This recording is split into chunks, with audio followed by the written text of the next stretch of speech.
한번 보시고 그 사람에게 만약에 100만 원을 대출해서 빌려달라고 그 사람이 요청을 한다면 그 사람을 믿고 빌려주실 수 있으시겠습니까? 굉장히 어려운 일이죠. 이러한 것은 신앙생활도 마찬가지입니다. 그 어느 때보다도 거짓 선지자가 판을 치는 세상이죠. 그래서 오늘 예수님께서 우리에게 이렇게 말씀하십니다. 많은 사람이 내 이름으로 온다. 그러니 조심하라.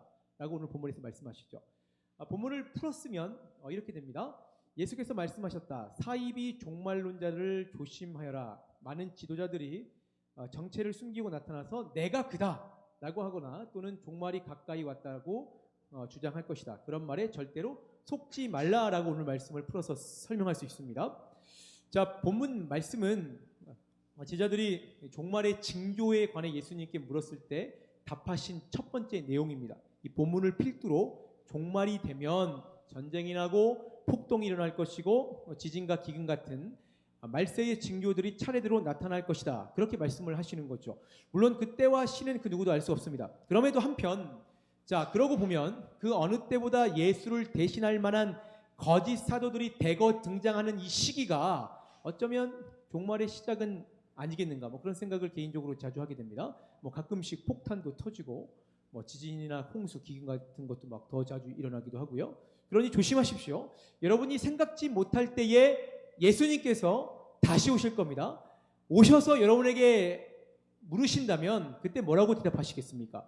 계시록 3장에 이런 내용이 있습니다. 그러므로 내가 어떻게 받았으며 어떻게 들었는지 생각하고 지키어 회개하라. 만일 일깨지 아니하면 내가 도적같이 이르리니 어느 시에 내게 임할지는 내가 알지 못하리라. 대답할 것들을 준비하고 계셔야 돼요. 매 순간 선하게 사셔야 되죠.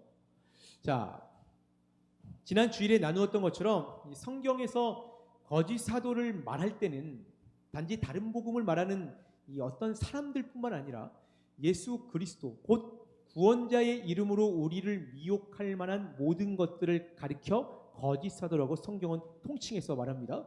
물론 오늘 말씀에는 이 거짓 사도들이 이 사이비 종말론자다 그렇게 특정되었습니다. 그러나 사실은 본질은 같죠. 이들 역시 내가 그다, 종말이 가까이 왔다고 주장하면서 나를 예수의 대체물로 제시하고 있는 거죠. 그러니 나를 의지하고 숭배하라는 겁니다. 자, 여러분을 예배 시간에 머물지 못하게 하는 원인은 무엇입니까? 여러분이 이 세상에서 요즘 그런 소식들이 자주 들려오는데요. 세상에서 진로나 취업이나 그런 중요한 판단을 내릴 때 여러분은 어떤 방식으로 생각하고 그 문제에 접근하십니까? 어떻게 풀어내세요? 여러분이 위기에 처했을 때 결국 여러분이 오늘 고백하는 거 말고 정말로 시급할 때 결국 여러분이 최종적으로 의지하고 붙잡는 것은 무엇입니까? 자, 우리의 모든 삶에서 여러분에게 하나님을 대신하게 하는 모든 것들을 한번 생각해 보십시오. 돈과 권력, 명예를 비롯해서 성경에 말하고 있는 죄들, 예를 들어서 동성애나 살인, 미움, 다툼이나 음란한 생각들, 그 어떤 것이든 여러분이 그것을 하나님보다 더 사랑한다면 그것이 여러분의 삶의 방향을 결정하고 그것이 여러분의 기준점이 된다면 그 모든 것이 사실은 거짓 사도가 되는 거죠. 그러니 깨어있으라고 얘기하는 겁니다. 성경에서는 그 모든 것들을 다른 말로 재물이라고 얘기하기도 합니다. 이들의 공통점은 이 땅에서의 쾌락이죠. 그리고 쾌락을 주장하는 것은, 주도하는 것은 바로 사단 권세입니다. 그러므로 이 거짓 사도와 사단은 이런 얘기를 할 때 다른 세계의 얘기야, 다른 나라 이야기가 아니라 바로 지금 여기서 우리에게 일어나고 있는 아주 시급한 문제라는 얘기입니다. 이들은 항상 계속해서 여러분에게 오늘 지금 이 순간에도 속삭일 것입니다. 그리고 내일도 속삭이겠죠.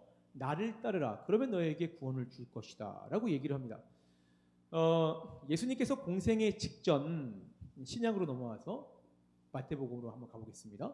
예수님께서 공생의 직전 광야에서 며칠간 시험을 받았게 40일간 광야에서 시험을 받았죠. 사단에게요. 그때 사단이 예수님을 어떻게 미혹하죠? 이렇게 미혹합니다. 첫 번째, 금식해서 너무나 배고픈 예수님께 이렇게 얘기합니다. 너는 하나님의 아들이니 이 돌들에게 빵이 되게 명령해서 먹어라 라고 유혹을 합니다. 두 번째, 예수님을 성전 꼭대기에 앉혀놓고 너는 하나님의 아들이니까 한번 뛰어내려봐. 우리 조롱합니다. 명예욕을 자극하고 식욕을 자극하는 거죠. 자, 마지막으로 사단은 예수님을 산 정상으로 데려가서 지상의 모든 나라와 모든 영광, 권력과 부를 보여주며 말합니다. 여러분에게도 가장 자주 등장하는 사단의 유혹일 거예요. 내게 무릎 꿇고 경배하면 이 모든 것들을 너에게 다 줄 것이다. 모두가 인간적인 욕구, 욕망을 자극하고 쾌락을 약속하는 말들이죠. 아무 소리도 없는. 그래서 하나님도 없는 것 같은 곳 광야에서 사단은 감히 예수님에게까지 달콤하게 속삭이고 있는 겁니다. 그래서 기억하십시오. 그만큼 세상의 것, 재물은 예수님을 넘어뜨리기 위한 전략으로 사용될 만큼 강력한 힘이 있다는 사실을 여러분이 기억하셔야 됩니다.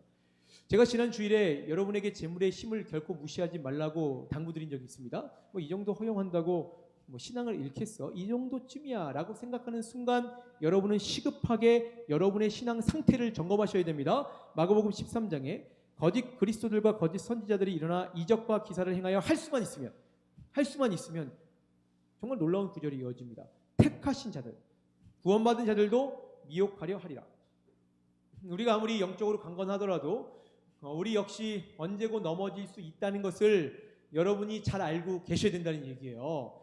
예수님께서는 사단의 미혹에 그리고 재물에 끝까지 저항하셨습니다. 사람은 빵으로만 사는 것이 아니다. 하나님의 입에서 나오는 끊임없는 말씀으로 사는 것이다 라고 저항하셨고, 주 너희 하나님을 시험하지 말라라고 호통을 치셨고, 예수께서 딱 잘라 거절하셨다. 사단아 물러가라. 그리고 예수님은 자신의 행위를 성경에 기록하게 하셔서 우리도 같은 제자로서의 행위를 요구하고 계십니다. 요한복음 10장에 내 양은, 나의 제자는, 나의 그리스도인들은, 나의 청년 예수의 제자들은 내 음성을 들으며 나는 그들을 알며 그들은 나를 따르느니라 라고 얘기를 하시는 거죠. 그럼에도 이 땅의 대다수는 물론이고 참으로 안타깝게도 적지 않은 그리스도인들조차도 세상의 성공 논리에 찌들어 삽니다. 돈을 얻고 명예가 최고고 권력을 얻어야 행복하다는 생각에 절대 다수가 동의하고 있는 세대를 여러분은 살고 있습니다. 그래서 사사기 예언했던 것처럼, 여호수아에 나와 있던 것처럼 지금 세대는 다음 세대가 아니라 다른 세대다라고 많이 일컫죠. 자, 꽤 시간이 흐른 얘기지만 이런 글을 본 적이 있습니다. 동아일보에 게재된 내용인데 한번 잘 들어보십시오. 있는 거 그대로 몇 개만 간추려서 제가 읽어드릴게요. 토요판 커버 스토리. 월급 200만 원 남자. 난 결혼 자격 미달. 자, 이런 기사가 떴습니다. 자, 첫째 에피소드. 변수는 남자였다. 남자의 경제적 상황에 따라 결혼 의지가 춤을 췄다. 정규직 남성의 57.9%는 결혼하고 싶다고 말한 반면 비정규직 남성은 35.7%만이 결혼하고 싶다라고 응답했다. 비율이 다른 거죠. 경제적으로 심리적 결혼 한계선은, 자, 내가 얼마 정도 벌면 결혼을 하겠다라고 응답했을까? 남자들이 얘기해요. 경제적으로 심리적 결혼 한계선은 월급 얼마 벌면 결혼하고 싶다고 얘기했을까요? 200만 원이었다. 이거 근데 4년 전 얘기거든. 지금 좀 더 올랐겠죠? 월급 200만 원이었다. 월급이 200만 원 이하일 때는 결혼의 꿈을 꾸지 않지만 이 선만 넘어가면 하고 싶어 하는 사람이 늘어났다. 100만 원에서 200만 원을 받는 남성 중 결혼하기 싫다고 대답한 비율은 61.3%인 반면에 월 200만 원에서 300만 원을 받는 남성에겐 결혼하고 싶다 57%라는 응답이 하기 싫다 43%를 앞질렀다. 자, 두 번째 에피소드. 약혼을 앞두고 황당하게 결혼을 실패한 오 씨는 자신의 실패를 이렇게 분석했다. 이 오 씨라는 남자가 이렇게 얘기하는 거예요. 결혼 시장에서 남자는 여자를 태울 꽃 마차나 최소한 말 한 필이라도 있어야 돼요.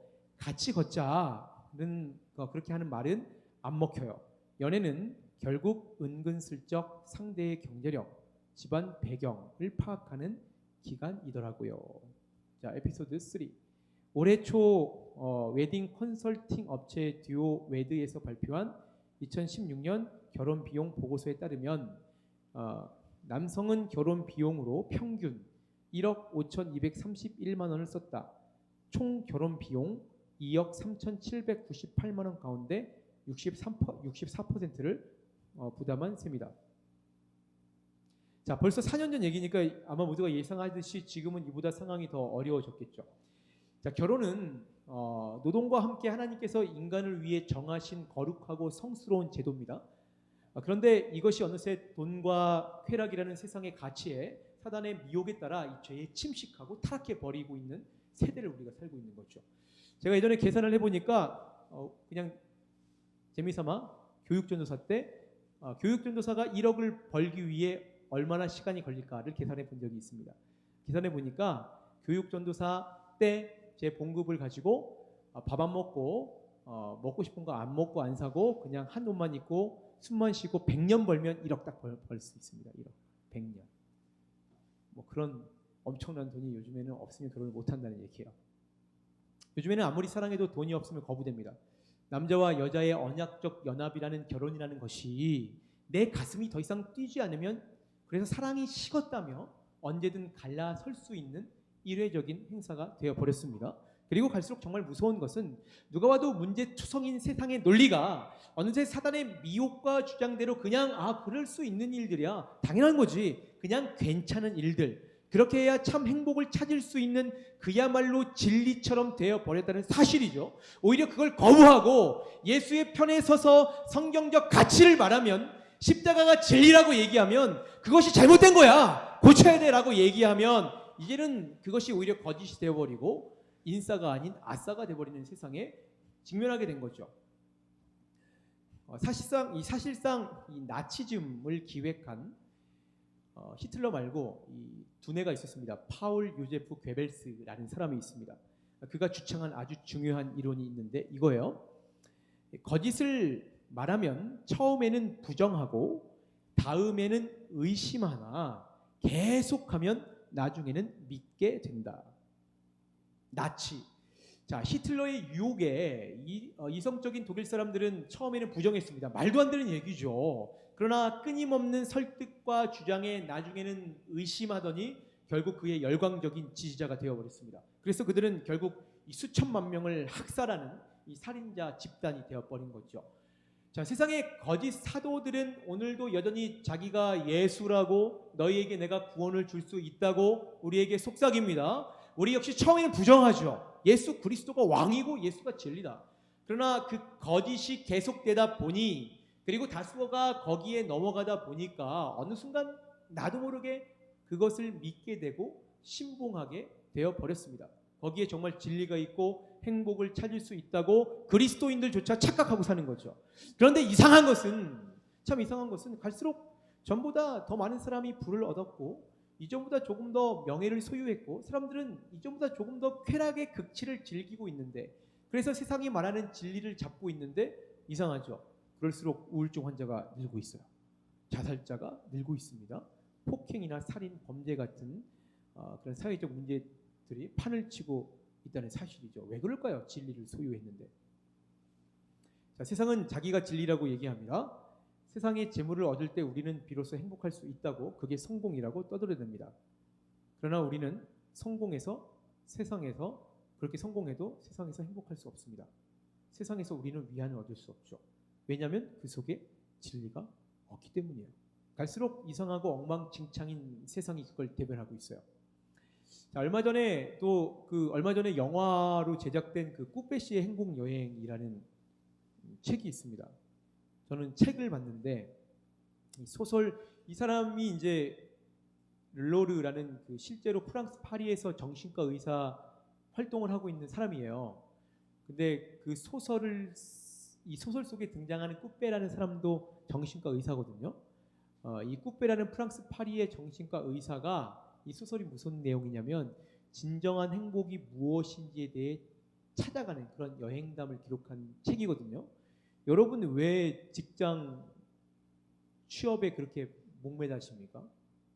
왜 돈을 벌려고 그렇게 안달이십니까? 왜 학교에서 A+를 맞으려고 그렇게 애를 쓰죠? 이제 시험 기간인데 공부 안 해도 되잖아. 왜 그렇죠? 사실은 뭐 행복하기 위해서 그런 거 아닙니까? 똑같은 얘기예요. 여러분 다 행복을 위해서 그렇게 하는 거예요. 자, 이 사람도 비슷하게 행복이 무엇인지 찾아 나섰는데 책의 초반부에 이런 내용이 있습니다. 읽어드릴게요. 이 사람이 뭐라고 그랬냐면, 그런데 아직도 이해가 가지 않는 일은 다른 지역 사람들보다 더 많은 행운, 부와 명예를 누리는 사람들이 사는 이 지역 파리에 다른 모든 지역을 합친 것보다 더 많은 정신과 의사들이 있다는 사실이었다. 그리고 그곳에 매달 새로운 의사들이 새 진료실을 내고 있었다. 판단하십시오. 여러분은 어떻게 살 것인지. 오늘 결단하십시오. 여러분은 내일부터 어떻게 살 것인지. 왜 돈을 버시죠? 왜 학교 다니시죠? 왜 일을 하시죠? 방향성을 잘 잡지 않으면 지금 일함이 내일의 행복을 줄 수 있지만 여러분의 끝에 멸망을 도리어 가져다 줄 수 있습니다. 그래서 성경에서는 이렇게 얘기하죠. 우리가 세상을 따라 그렇게 갔을 때의 결과를 이렇게 말하고 있습니다. 로마서 8장 6절에 육신의 생각은 뭐겠습니까? 사망. 육신의 생각은 사망이죠. 다 그렇게 간다고 그게 옳은 건 아니에요. 많은 증거들이 있잖아요. 옳지 않다는 증거들이. 그런데 왜 여러분 그리고 많은 사람들은 그렇게 살아갈까요? 참 그러고 보면 그렇게 세상의 진리를 믿는 것만큼 더 큰 믿음은 없죠. 대단한 일이에요. 그래서 오늘 본문에서 예수님은 자기를 따르는 제자들에게, 우리 청년 그리스도인들에게 이렇게 말씀하십니다. 그들을 따르지 말라는 거예요. 그들을 따르지 말라. 여기서 따르지 말라는 것은 실제로 미혹되어 거기에 빠져들어 실제로 사는 것뿐만 아니라 어중간한 감정적 동의 역시 포함됩니다. 양다리 걸치지 말라는 거죠. 재물과 하나님은 동시에 섬길 수 없습니다. 이걸 디모데후서에서는 이렇게 설명하고 있어요. 제가 쭉 읽어드릴게요. 너는 이것을 알라. 말세에 고통하는 때가 이르러. 어떤 현상이 일어나냐면 사람이 자기를 사랑하며 돈을 사랑하며 자랑하며 교만하며 비방하며 부모를 거역하며 감사하지 아니하며 거룩하지 아니하며 무정하며 원통함을 풀지 아니하며 모함하며 절제하지 못하며 사나우며 선한 것을 좋아하지 아니하며 배신하며 조급하며 자만하며 쾌락을 사랑하기를 하나님 사랑하는 것보다 더하며. 자, 이 사람들은 하나님을 사랑합니다. 하나님을 모르는 게 아니에요. 그런데도 하나님도 사랑하지만 다른 세상의 재물들을 더 사랑하는 사람들에 대해서 얘기하고 있는 겁니다. 그리고 이어지는 말씀이 경건의 모양은 있으나 경건의 능력을 부인하는 이 같은 자들. 그런 사람들은 겉으로 경건해 보이죠. 교회 다닙니다. 껍데기는 그렇습니다. 그러나 그들을 가리켜 경건의 능력은 없는 사람이다. 진짜가 아니다. 가짜다라고 정의를 합니다. 그리고 그런 가짜들에게서 너희는 마지막에 이렇게 얘기합니다. 내가 돌아서라. 굉장히 충격적인 말이죠. 설득하고 때론 같은 공간에서 머물고 함께 하라고 하지 않습니다. 사랑의 하나님께서 그렇게 얘기할 만 하지 않습니까? 근데 그게 아니에요. 우리가 해야 할 행동은 그냥 돌아서는 것뿐입니다. 이것은 그런 자들에게서 우리 하나님 역시 돌아선다는 것과 같은 말입니다. 실로 엄청난 선포죠. 자, 사랑하는 일청년 함대 여러분, 여러분은 여기 교회에서 동일한 시간 같은 공간에 함께 앉아 있습니다. 저는 겉으로만 여러분을 볼 수 있습니다. 그 누구도 여러분의 속에 어떠함을 감히 판단할 수 없어요. 그러나 여러분은 자신은 내가 지금 어떠한지 누구보다 잘 알고 있습니다. 어떻게 한 주를 살아왔는지, 그리고 다음 주에 어떻게 살 것인지 여러분 예상 다 할 수 있습니다. 여러분은 어떤 사람입니까? 여러분은 어떤 사람입니까? 특별히 주중 월요일부터 토요일까지 여러분이 대부분의 시간을 사용하는 세상에서 여러분은 무엇을 위해, 무엇에 의하여 살아가십니까? 예수님은 제자들에게 세상의 가치, 재물과 적당한 타협을 보거나 여기저기 드나들 수 있다고 말씀하신 적이 한 번도 없습니다. 거부하라고 말씀하시고 교회 안에 있지만 세상에 섞여 있는 자들에게서 돌아서라고 말씀하시죠. 그리스도인은 세상의 가치를 따르지 않습니다. 따를 수가 없죠. 그것을 따르면서 예수님을 따를 수 없기 때문입니다. 그래서 조금 더 단호해 주십시오. 예수의 제자가 되면서 세상의 부와 명예를 같이 얻으려는 두 마리 토끼를 동시에 잡으려는 시도는 처음부터 하지 마십시오. 그건 불가능한 일이에요. 예수님의 가치로 사십시오. 더 단단해지세요.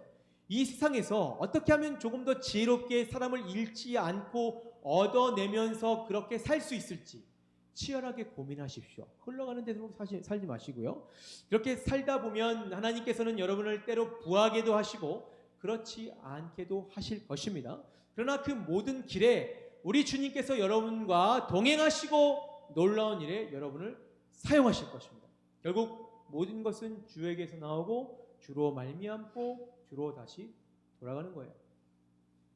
이 사실 믿음으로 깊이 생각하시고 고민하시고 지금까지 그러하지 않았다면 오늘부터 이 순간부터 치열하게 고민하십시오. 어떻게 하면 그리스도인으로 세상에 살 수 있을까? 그래서 우리 모든 청년 함대들이 말씀으로 기도로 찬양함으로 이 세상에서 능히 세상을 이기는 이 제자들로 사시길 우리 예수님 이름으로 축원합니다. 우리 함께 찬양하겠습니다.